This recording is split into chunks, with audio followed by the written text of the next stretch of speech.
Asambli Pjetër Bogdani nga Hasi u shpall fitues i 3 çmimeve në edicionin e 9 të Festivalit të Folklorisë Zani i Kombit, i cili këtë vit u mbajt në Shtëpinë e Kulturës në Drenas.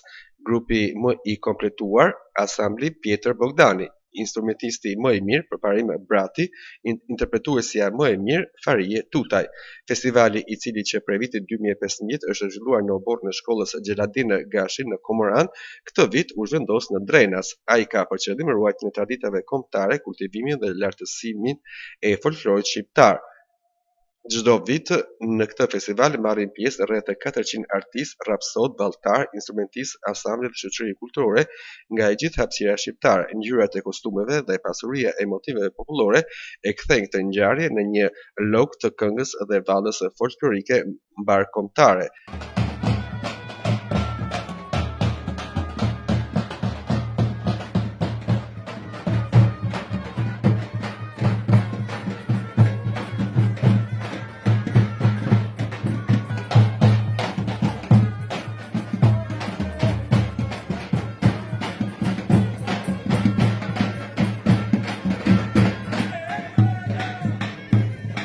Në skenën e Zanit të Kombit janë ngjitur grupe nga Kosova, Shqipëria, Tetova, Medvegja, Kërçova, Çamëria, Tuzi, Ulqini si dhe nga diaspora shqiptare.